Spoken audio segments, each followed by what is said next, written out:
Now, writing that book has taken me down the rabbit hole of, look, like I said, fascinated by the psychology of it. So I'm trying to write it's kind of like the history of scams, but why scams keep working. And, we've got the olden days snake oil salesman and the little Spanish flea circus that people would pay money to see the fleas jumping around and all those kind of things, and how that's evolved today with IT and AI and all that kind of stuff. But it fascinates me that we as humans know that there's these risks out there. It's on the news, it's in TV. We all heard about the Apple iCloud hack, 10 years ago, but now people still don't put passcodes on their phones. They still don't use Face ID or multi-factor authentication, all that kind of stuff. And it's like, this is like today's day and age in particular, everything about you is online. That is you, and you won't protect it. So true. Why won't you protect it?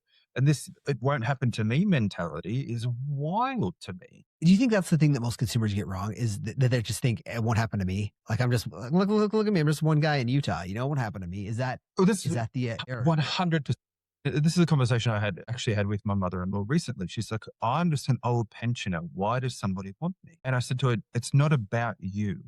It's about your account. I said, let's use, and I'm not to make it political, but yet let's use the American elections as an example, right? Sure. Everybody knows that there was the Russian bot farm and all of those kind of things that was allegedly influencing voters and whatnot, right? The algorithms built into the Facebooks, the Instagrams, the whatever else are looking for brand new accounts that are going and trawling and adding comments, and they flag them as bots and delete them. But if they can get your account that's been around since 2008 and my account that's been around since 2009 that is seasoned, they don't need your bank details. They've got another account to go and use in these misinformation campaigns. Your account's not going to get flagged for posting comments and posting pictures and doing the things because you've been doing it for 17 years. That's why they want your account. And that's why they want your email account, because Gmail does the same thing with spam emails. They'll accounts can send certain volumes of emails, but your account that's in Gmail or Hotmail or wherever that's been around since Hotmail was invented is seasoned and can send as many emails as it wants. It's not going to get. That's a really good point. That's why. Take the rest of it. Take losing your life savings and sending money to the Nigerian princes away from it. They want your account because it's a seasoned old account that they can use in misinformation. That's just one example. Right.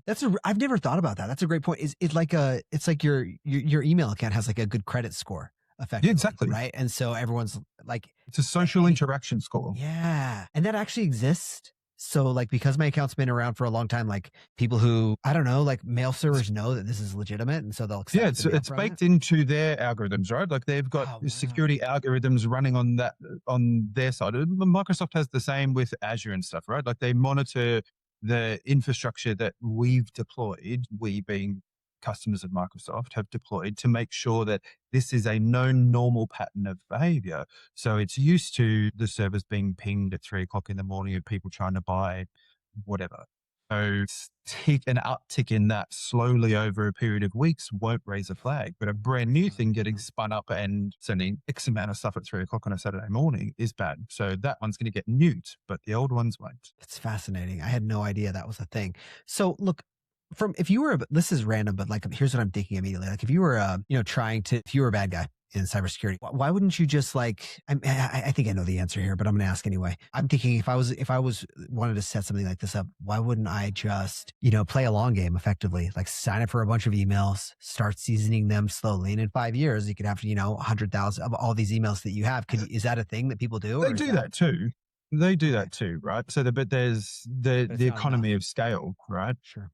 And that's how we get the emails to click on the dodgy links, because that's where you get to have a look at the dodgy URL at the top of your email that says that, because they've created that 8, 9, 10 months ago and slowly built that up over time.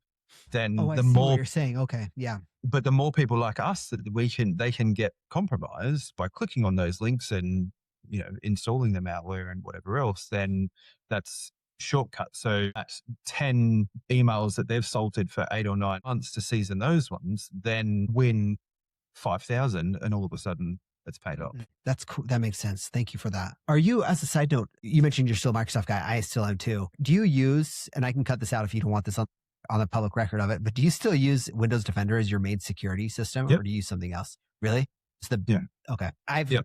I've thought about this before because since leaving the company, there I've been like, well, what we obviously at Microsoft like that's what we use, but I've wondered like, well, is there like were we using like a better version of Windows Defender than I'm on my Yeah. things? You just use the baked in Windows Defender for your security and Yep. and a little bit of common sense. Yeah. Yeah. Little bit of common sense. Not all of it. Little bit sprinkled. But yeah, like having been on the other side of it, right? Like, because I worked really closely with the Defender for Cloud product group, not probably not as closely with the Defender for Endpoint product group, but I've seen, the speed of the cloud and how quickly they detect the malicious software and the behaviors and all that kind of stuff. And it's pretty hard to beat that kind of telemetry when it's how many endpoints they've got. So, what do you think that people get wrong, by the way? Like the thing is, all those things, you and I are talking about like the long lost cousin or the prince in another country that's like, send me all your money or whatever. Those scams still exist because people fall for them. They work. Like Yes. first of all, those work. But second of all, like what do people usually get wrong? Either in those scenarios or other scenarios. Like, here's what I'm thinking of, like to be ultimately direct, like as a dumb, non-technical guy like myself, like what should I be worried about from a security perspective, or what should I be paying a little extra attention to? So the thing is, like, if you think about like the psychology of it for these types of malicious attempts, like you're not going to stop really like the in-depth social engineering, all that kind of stuff. Like if they want to get you, they're going to get you. And Really? I can, yeah, yeah. Particularly, and I say this as somebody who's done like counterintelligence training and all of that kind of stuff in the military, but yeah, they're going to get you. But the everyday person who's not a target, they're preying on escaping. Like, how sometimes you drive home, you've gone somewhere and you get home and you don't remember how you got home. You're like, Of course. you're just on autopilot, right? Your brain our brains are all designed to do that, right? Shortcut the stuff. So we build patterns in our mind. Our brain shortcuts. Yeah, I expect that tree to be there. I expect that stop sign to be there. Blah blah.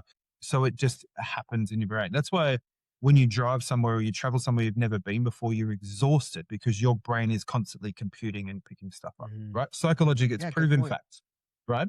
I've never So thought about that, but great point. yeah. Yeah. And it's psychologically proven. So what a lot of these scams prey on is that exact mechanism. You see an email that looks close enough to the thing that you're expecting to see. You get emails from Lowe's. You got a Lowe's gift card. Cool. Click. They're preying on the people that shortcut, that don't Mhm. slow down, don't pay attention, that just go, yep, cool. Number one.